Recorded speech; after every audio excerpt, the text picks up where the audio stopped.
Well, good morning, everybody. And to get us started today, I want to show you the upper level wind pattern that we've been having a difficult time kind of diagnosing where specifically this shortwave trough is going to go. So over the last few days, as it's come off of China and Japan, moved across the open North Pacific, it has met a relatively nuanced flow. It's been split, it's been weaker at times, and now we're starting to get a better idea of where this shortwave trough is going to be.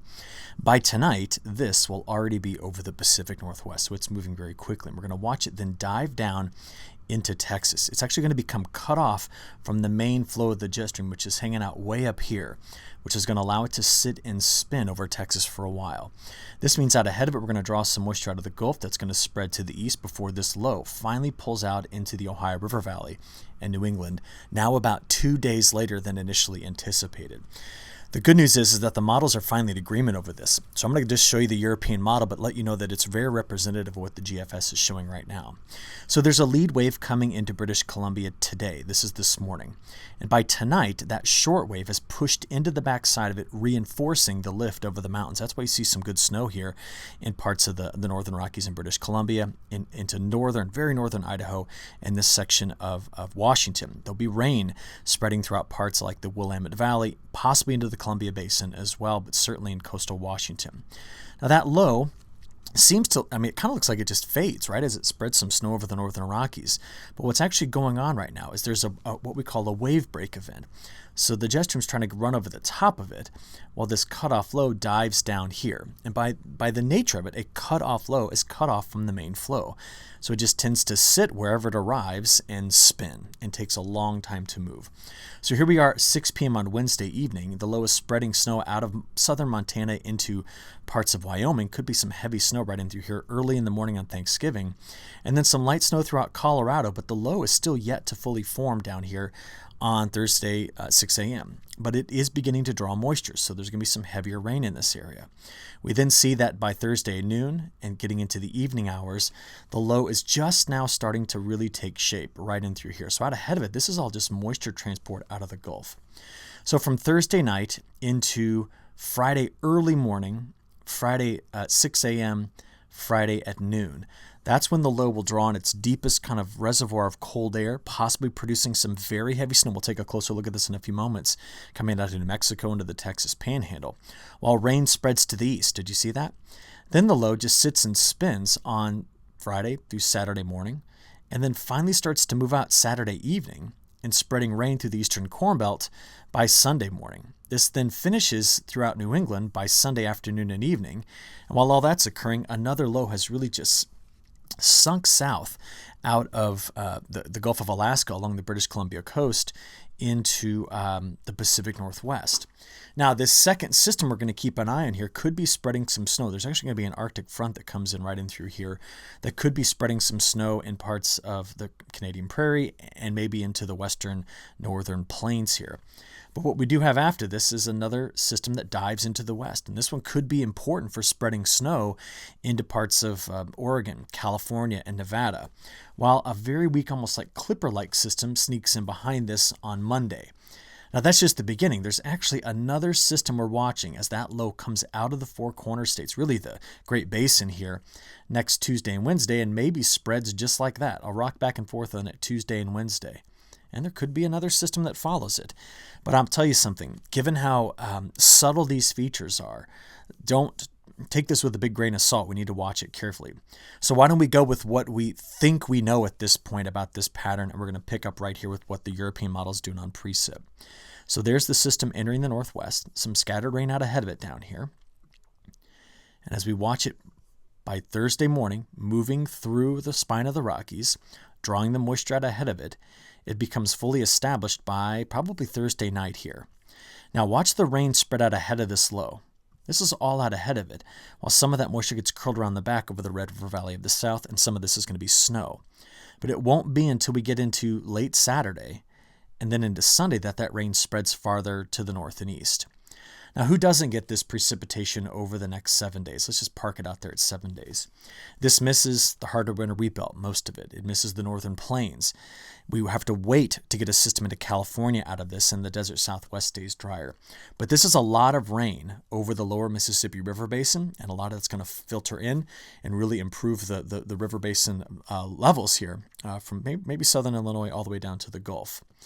Now, how well does the GFS respond or predict the same thing? Well, that's the GFS outlook. European, GFS, that's pretty good agreement. But the only difference here is that the GFS is wetter, where you see these colors in through here. So that's coming out of Oklahoma into Missouri and Illinois. It's also wetter in northern Louisiana into Mississippi and Alabama. But the Euro is much wetter on the backside and also on the south side. So if we take a look at this and kind of blend it all together using the ensembles, the good thing here is that there's a high probability of at least an inch of rain here. And as the system spreads into parts of eastern Corn Belt, which we know have been quite dry, that's going to be good as well for bringing up some of that, early winter soil moisture. The problem is on the backside where it's drier. But notice the increased activity in the west as these systems like to slide down over split flow in the jet stream in the Gulf of Alaska. So they have to come out of the north and attack the western United States from the northwest. Not the most ideal trajectory for delivering the moisture, but it still delivers the moisture. If you'd like to see the individual snow forecast from the latest, this will be the 0Z model run from the European. Let's just go out there 7 days and have a quick look. That's what we're anticipating. It'll be those subsequent lows that come in early next week that could deliver better snow to the Sierra Nevada and maybe some more to the northern Rockies. But that's what we're going to be watching most carefully. The GFS, this is their 7-day forecast. You can see some similarities. They're both picking up on the same features. But if you want to know the probability of getting some snow, well, through the next 7 days, this is the best chance in through here at about 60 to 70% chance, maybe up to 80% chance of getting at least 3 inches. So the ensembles are cluing in on this as well. Now, I want to point out there is quite a bit more possibly coming to the west as this trough right here by next Monday night possibly just sits and spins and reinforces itself with another shot of a low coming down along the British Columbia coast by next Tuesday night. So what ends up happening is if we keep producing these lows that sit here, that really has now increased the chances for precipitation over the west. And if you've been following my content, I have very much struggled with figuring out how this pattern enters the western United States now that we've lost that extended jet, which we saw back in earlier November and in October, at least the end of October.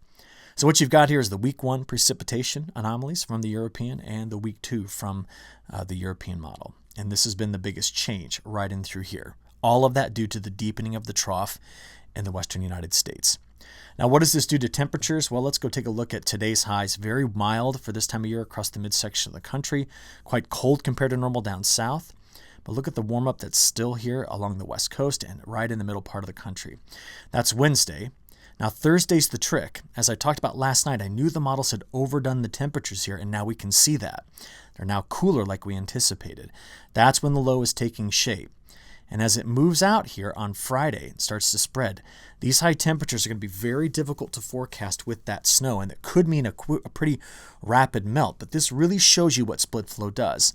If the cutoff low is here, remember the flow is going over the top of it there. So notice how we're mild north and cold south. That's what a cutoff low can do.